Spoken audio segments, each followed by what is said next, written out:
Vicente, ¿cómo estás?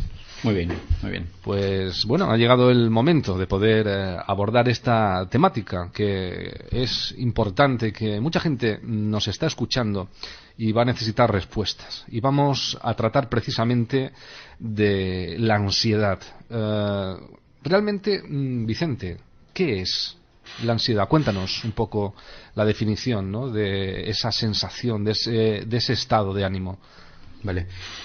Primero quería hacerte una pequeña aclaración, porque como estamos en un periodo de vacaciones, la ansiedad es un tema muy amplio, muy amplio. Entonces, esta noche te lo voy a focalizar sobre todo la ansiedad que se produce en épocas de vacaciones, ¿vale? Como la que tenemos ahora con el tema de la Semana Santa. ¿Qué ocurre? La ansiedad realmente es una respuesta que tiene el propio organismo y que se genera cuando la persona intuye o percibe que puede haber una amenaza o peligro, ¿vale? Entonces, una vez generado esta percepción de amenaza, lo que pasa es que se generan una serie de síntomas y realmente lo que genera la ansiedad es un proceso de adaptación al ambiente nuestro, ¿vale? Entonces, en esta ocasión que estamos con un periodo de vacaciones donde todos pensamos, aparte de que sea un periodo corto, que muchos de nosotros lo que queremos es relajarnos, disfrutar de las vacaciones, en muchas ocasiones a veces esto no sucede porque puede aparecer la frustración, pueden aparecer unas expectativas que no se cumplen, con lo cual puede aparecer perfectamente la ansiedad, ¿vale?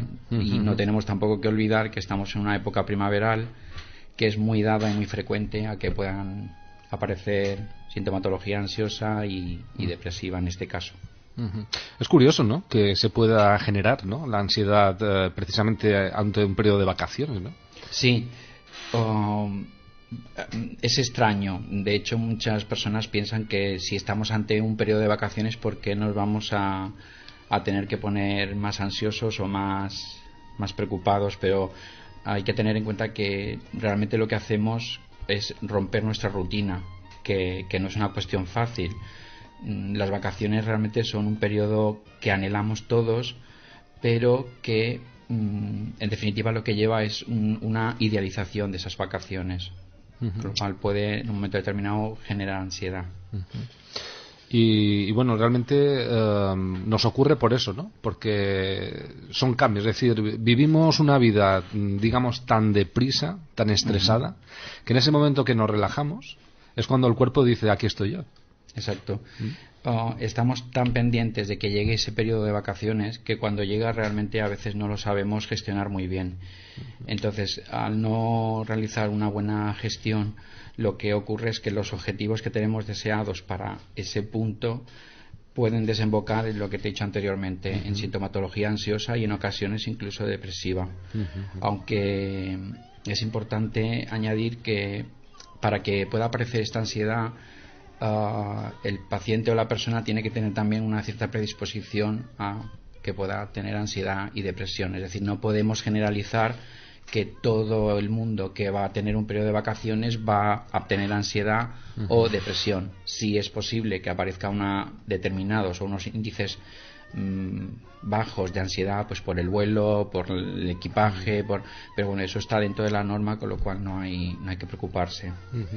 ¿Y en qué momento o cómo nos damos cuenta de que estamos entrando, ¿no?, en esa situación, ¿no?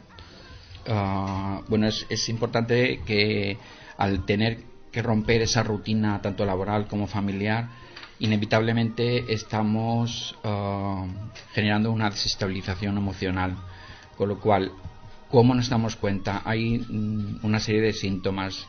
Primero puede aparecer una cierta inquietud o impaciencia por el paciente, una cierta fatigabilidad, una dificultad para concentrarse, podemos estar irritables, incluso puede aparecer tensión muscular y alteraciones de sueño. Y luego, aparte, podemos tener toda una serie de sintomatología física que pueden ser palpitaciones, dolor en el pecho, dificultad para respirar, sudoración, hormigueo en piernas y manos. O sea, la sintomatología, como ves, son dos vertientes diferentes: sintomatología física y emocional. ¿Y cuándo crees que realmente nos damos cuenta, ¿no?, de que ya nosotros no controlamos esa situación, tenemos ese estado de ansiedad y entonces deberíamos solicitar la ayuda a un profesional, en este caso a un psicólogo, ¿no? Exacto.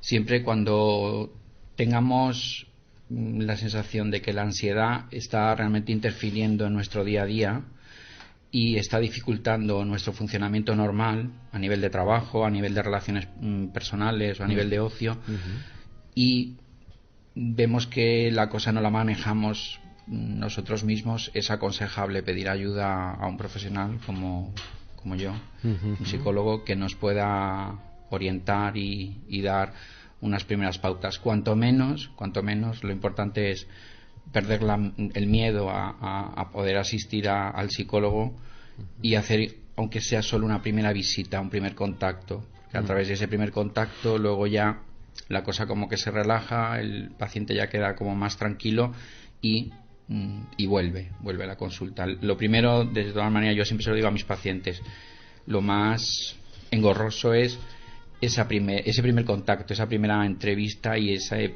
decidir voy porque necesito ayuda.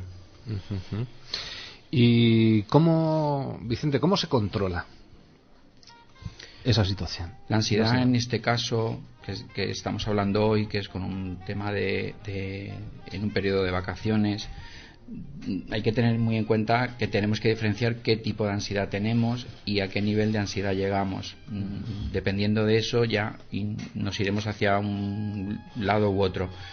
Es muy importante que realicemos una identificación de la causa y el origen que nos genera la ansiedad, porque eso nos dará una pista importante de dónde podemos empezar a trabajar. ¿Cómo lo hacemos? Pues aprendiendo técnicas de reducción y manejo de sintomatología ansiosa. Es importante abordar los conflictos que puedan estar generando esa ansiedad, porque pueden haber conflictos que estén camuflados, que durante nuestra vida cotidiana realmente no se esté hablando en la pareja, en la familia, en nuestro núcleo social, y casualmente cuando hay un periodo de vacaciones pues explota eso, o sea, sale y es cuando sale realmente esa problemática y hay que controlarla. Cuando se empieza la terapia, yo siempre aviso a mis pacientes que no solo tenemos que trabajar en las técnicas para poder reducir la ansiedad, sino que también tenemos que estar prevenidos para una posible recaída, ¿vale? Porque en todo proceso terapéutico hay que tener en cuenta que se generan las recaídas. Entonces, cuando hay una recaída, hay que tener al paciente avisado para que, si sucede una recaída, no lo tome como algo negativo, sino como una cuestión de que le falta más práctica, tiene que trabajar más y tiene que seguir adelante. ¿Y tú crees que quizás a lo mejor también en alguna medida por desconocer, ¿no?, cuáles pueden ser esas técnicas a emplear, a lo mejor tengan cierta reticencia en algún momento para poder asistir a visitar al profesional? Sí, pero sí, eso indudablemente.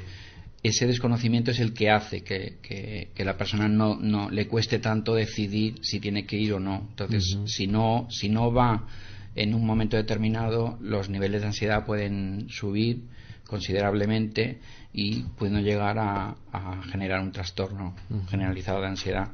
Entonces, hay unas pautas básicas que sería conveniente tener en cuenta para poder controlar ese tipo de ansiedad a estos niveles, que sería conveniente realizar un poco de ejercicio físico a la semana, como mínimo 3 o 4 veces a la semana. Eso es muy bueno. Hay que tener buenos hábitos a nivel de alimentos y sueño. O sea, hay que tener unas pautas de higiene de sueño muy bueno. Hay que dormir entre 7 y 8 horas, hay que descansar cuando el cuerpo no lo esté pidiendo y no forzar el cuerpo a nivel físico. Hay que tener una buena planificación de las actividades que tenemos que realizar, tanto laborales como de ocio. Y luego pues tenemos pues las diferentes técnicas de relajación dirigida, o sea, son varias las que podemos trabajar.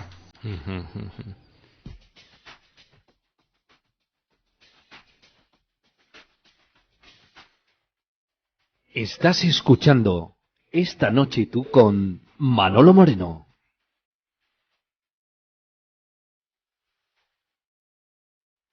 92.9 FM Radio Marrachí.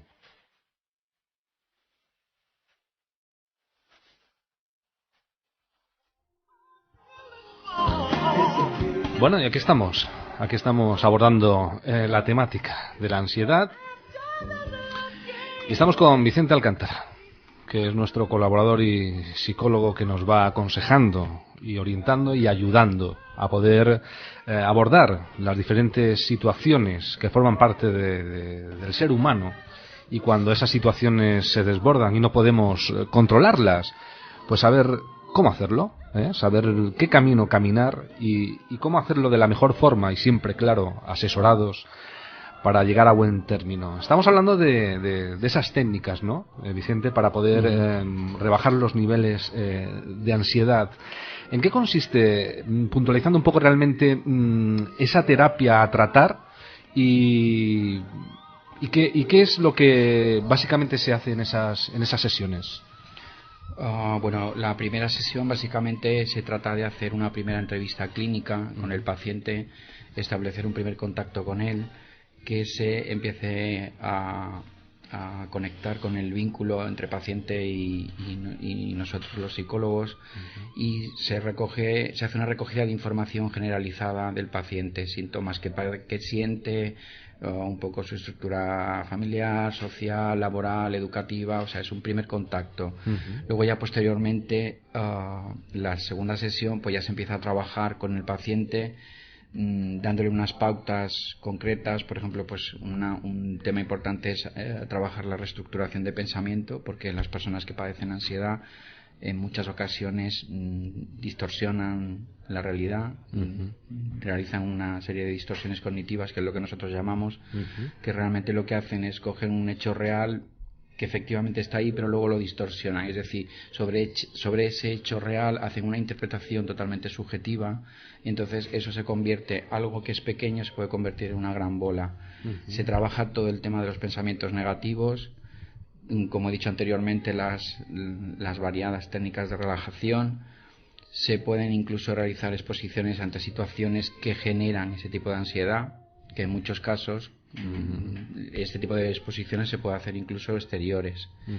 Y luego nosotros los psicólogos, bueno, yo en este caso, en muchas ocasiones les pido que me hagan algún tipo de registro, ¿sabes?, de pensamientos, de sensaciones, qué nivel de ansiedad tienen. Les enseño a que evalúen la ansiedad de 0 a 10, pues, por ejemplo, siendo 0 nada y 10 mucho. Entonces se le pauta eso para que cuando establezcas la comunicación con el paciente le puedas decir a cuánto está. Por ejemplo, si se hace una exposición externa fuera de la consulta, que en ocasiones se hace, entonces te puedes comunicar con el paciente y preguntarle a cuánto estás ahora de ansiedad. Entonces el paciente te puede decir pues 5 o 6. Entonces ahí puedes calibrar un poco el nivel de ansiedad que está teniendo en relación a cómo se está generando la exposición. Resulta curioso, y me doy cuenta hablando contigo, Vicente, de que entrar en un estado de ansiedad, como aquel que dices, entrar rápido, no te das cuenta porque lo estás padeciendo, ¿vale? Y realmente, como estábamos ahora hablando, cuando te das cuenta es cuando aflora ese estado de ansiedad, pero ya lo estamos en alguna medida, podríamos decir, incubando, por decirlo de alguna manera, porque estamos, digamos, cargándonos de ese estado de ansiedad, y finalmente cuando nos damos cuenta, como estamos hablando en la entrevista, que ya lo tenemos, está aquí. Es decir, porque ya tenemos unos síntomas y padecemos, ¿no?, una serie de situaciones desbordantes que nos hacen la lectura clara, y por supuesto a través del profesional, de que estamos padeciendo un estado de ansiedad. Realmente ¿se puede salir de ese estado de ansiedad? ¿Resulta incluso, bueno, me imagino que no, o a lo mejor sí, tan fácil como encontrarnos con esa situación? Sí, o sea, directamente a la contestación a tu pregunta es sí que se puede salir de la ansiedad. Hay que, teniendo en cuenta que depende del tipo de ansiedad que tenga el paciente y los años o el tiempo que lleve con la sintomatología. Piensa que cuando el paciente viene a la consulta no tiene una sintomatología inicial, es decir, ya lleva mucho tiempo, muchos meses, incluso a veces años, que lo que hace es que adapta su forma de vivir a esa sintomatología, con lo cual aprende a vivir con esa sintomatología y le parece normal. Entonces, la primera vez que vienen, pues empiezas a detectar síntomas y te dicen, por ejemplo, que tienen alteraciones de sueño, que no duermen bien, que tienen insomnio, que de repente sienten hormigueo en las manos o dolor en el pecho. Algunos incluso expresan que no es una sensación como que no pueden hinchar de todos los pulmones. O sea, la sintomatología es de lo más variada, pero el paciente ya lleva muchos meses con esa sintomatología, con lo cual se puede salir, sí, pero el trabajo es duro. Es decir, el trabajo hay que trabajar, no solo basta con ir a las sesiones, sino que yo, por ejemplo, cada vez que acabo una sesión siempre le mando trabajo a mis pacientes para que trabajen cuando están fuera de la sesión. Entre sesión y sesión ellos siempre tienen que hacer algún tipo de tarea, algún tipo de registro, algún tipo de pauta que yo les doy para que vayan practicando lo que yo les digo o yo les enseño en la sesión, con lo cual el trabajo es conjunto, pero básicamente quien realiza el mayor trabajo, el mayor esfuerzo, lo realiza el paciente. Nosotros como profesionales lo que hacemos es darle las herramientas que yo tengo para que él aprenda a poder manejar esas herramientas en situaciones que aparece sintomatología ansiosa. Hay una cosa que estaba yo ahora pensando mientras te escuchaba, y es lo siguiente. En cuanto a los estados de ansiedad con respecto a la convivencia, por ejemplo con la pareja, ¿no? Por la experiencia que tú ya tienes, ¿hay una predisposición a la comprensión de saber que esa otra persona está padeciendo ese estado de ansiedad para colaborar en que lo lleve lo mejor posible, o se crea a veces la crispación porque no se comprende? Normalmente no. Es decir, como realmente el paciente cuando tiene sintomatología ansiosa no lo detecta como ansiedad, en muchas ocasiones te dicen: es que estoy nervioso, es que estoy inquieta, es que no lo generan como la ansiedad. O sea, no lo detectan como la ansiedad. De hecho, la ansiedad, lo peor que tiene es que la primera vez que aparece una sintomatología fuerte de ansiedad, el paciente con mucha frecuencia acaba en un hospital con una pastilla debajo de la lengua y le dicen, pensando que le va a dar un infarto, que van a morir en definitiva. Entonces el médico les tranquiliza y dicen: no se preocupen, no pasa nada, simplemente es un ataque de ansiedad. Entonces ya bajan y reducen. Con lo cual, ¿cuál es lo peor? ¿Cuál es el peor? El primer ataque de ansiedad. Cuando se generan los ataques, el primero es el peor. Luego el paciente va empezando a reconocer esa sintomatología, ya la asocia a esa serie de cuestiones que le está pasando, y entonces lo empieza a controlar más las herramientas que le damos, con lo cual llega a controlar la ansiedad bastante bien.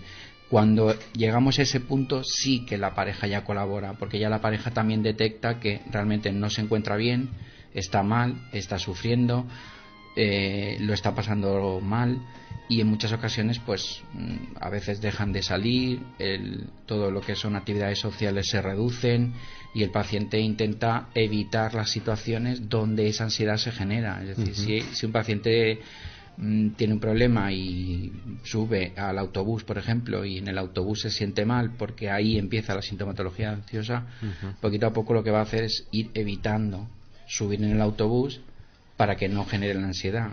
O sea, el tema de la evitación cuando estamos hablando de ansiedad es muy típico. El paciente, cuando sabe que puede generar la sintomatología de ansiedad, ellos evitan. Entonces, pues buen ejemplo que te he puesto del autobús, si saben que suben al autobús genera ansiedad, pues dicen: pues no voy, me voy a pie. Entonces, claro, empiezan a ampliar ese campo y empiezan a reducir su actividad.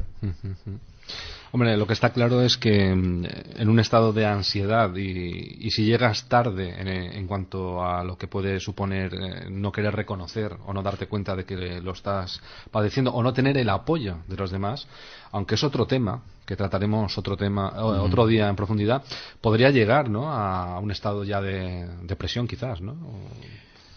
Sobre todo cuando la ansiedad no se controla y llega a unos niveles altos, pues lo más posible es que pueda llegar a un trastorno generalizado de ansiedad, incluso puede generar algún tipo de agorafobia, ¿vale? Es que depende, cada caso es un caso concreto y cada caso puede desviar en un momento determinado.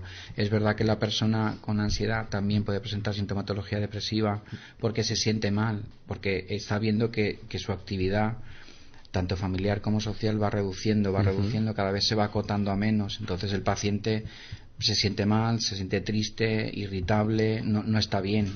De todas maneras, cuando ya empiezan a reconocer la sintomatología y empiezan las sesiones, en 2-3 sesiones el paciente realmente da un cambio considerable. Empieza a avanzar con bastante rapidez. A unos les cuesta más que a otros, pero empiezan a ver un poco como que la cosa funciona y dicen, bueno, venga, que esto funciona, vamos a seguir porque esto me está ayudando. Sobre todo les alivia la sintomatología. ¿Tú qué nos aconsejas? En general, ¿no? En general yo pienso que lo que sería conveniente es que cuando la ansiedad nos esté devorando y veamos que no la controlamos, lo mejor es buscar ayuda con un profesional y pensar que bueno, que la solución realmente está en nuestras propias manos, pero que esa solución que puede tener el paciente, si está guiada por una buena terapia, el trabajo es mucho más rápido y mucho más efectivo. Yo creo que hay que perderle un poco el miedo al psicólogo. Culturalmente no estamos habituados a ir al psicólogo. Incluso hay gente que va al psicólogo y no lo quiere decir, claro, que es totalmente respetable, evidentemente.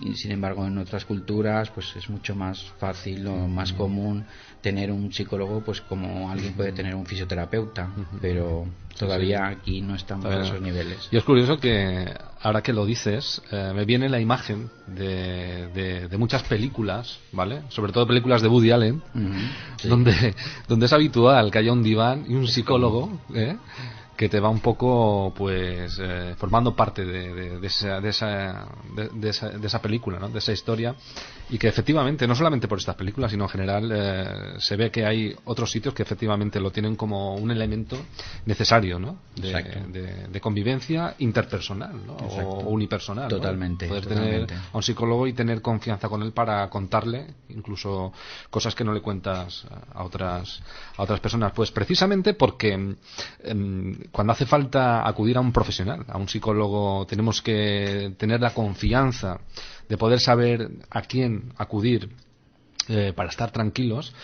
Creo que a través de esta nochitud tenemos la oportunidad de conocerte a ti, Vicente, y de que todos los radioyentes que nos están escuchando pues puedan comprender que efectivamente pues contigo pues eres una persona que te has abierto a nosotros para poder ofrecerte a dar soluciones a quienes nos escuchan, y también de la forma que lo haces nos das tranquilidad, nos das sosiego y por supuesto nos das el pensamiento de decir, bueno, pues si tengo que ir, pues ¿por qué no empezar yendo a que me pueda atender Vicente? Entonces, por eso, aunque lo tengo aquí bien apuntado, prefiero que tú no lo digas. ¿De qué manera podemos contactar contigo para poder tener esa primera toma de contacto y empezar a iniciar, a poder solucionar, ¿no?, las diferentes cuestiones necesarias a través de un psicólogo? Sí, yo, si me permites, antes de indicarte cómo podéis contactar conmigo, me gustaría hacer un inciso. Y es que el poder asistir a una consulta con un psicólogo no se trata de ir al psicólogo y contarle. Es decir, es verdad que se cuenta lo que te está pasando, lo que estás sintiendo, pero ir al psicólogo no es ir a tomar un café con un amigo en un bar. Es decir, se establece un buen vínculo, un buen feedback, pero siempre hay que tener en cuenta que tenemos un código deontológico que no lo podemos saltar. Se establece un buen vínculo con el paciente, pero nunca se tiene que saltar esa línea. Es decir, el paciente es el paciente, yo soy su psicólogo, no soy un amigo, es decir, las sesiones se hacen en la terapia en la consulta, y lo que se hace en la consulta realmente es trabajar. Es verdad que mucho componente de esa sesión es contar, es decir, explicar cómo te sientes, cómo lo vives, pero luego se trabaja mucho, ¿vale? Eso por un lado. Y en cómo se pueden poner en contacto conmigo, bueno, pues en mi página web, ya lo dije la semana pasada, www.vicentealcantara.es. Ahí tienen mi blog con los artículos que voy publicando, y bueno, mi página web, y me pueden seguir también en Facebook y en Twitter, y se pueden enterar de todas las novedades que voy sacando. ¿Un teléfono para os puedo dejar directamente mi móvil? Si queréis tomar nota, mi móvil es 617 370 748. ¿Vale? ¿Y la consulta dónde la tienes, Vicente? La consulta está en el centro de Palma, al lado de en Pere Descallarinet, número 11, en el primer piso, justo al lado detrás de Vía Alemania.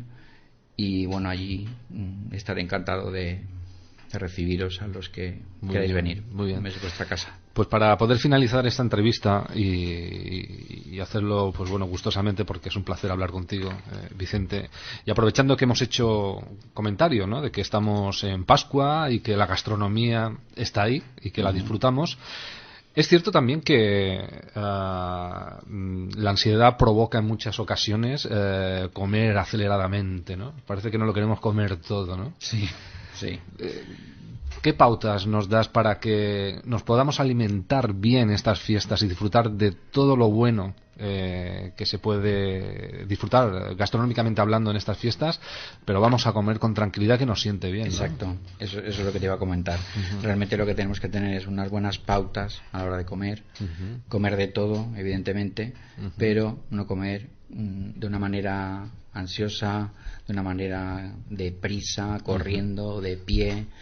Tenemos que hacer de ese momento de comer, tanto si es con la familia o con tu pareja o con un amigo o con quien sea, hacer de ese momento un momento estupendo, un momento que te genere sensación de bienestar y que te genere felicidad, de disfrutarte de unas buenas empanadas, de unos rubiols, de disfrutar de la conversación, de la compañía. Exacto. No solo estar pendiente de la ingesta. Es bueno que se disfrute de lo que se está comiendo, pero también de todo el entorno que nos rodea. Pues nada, perfecto.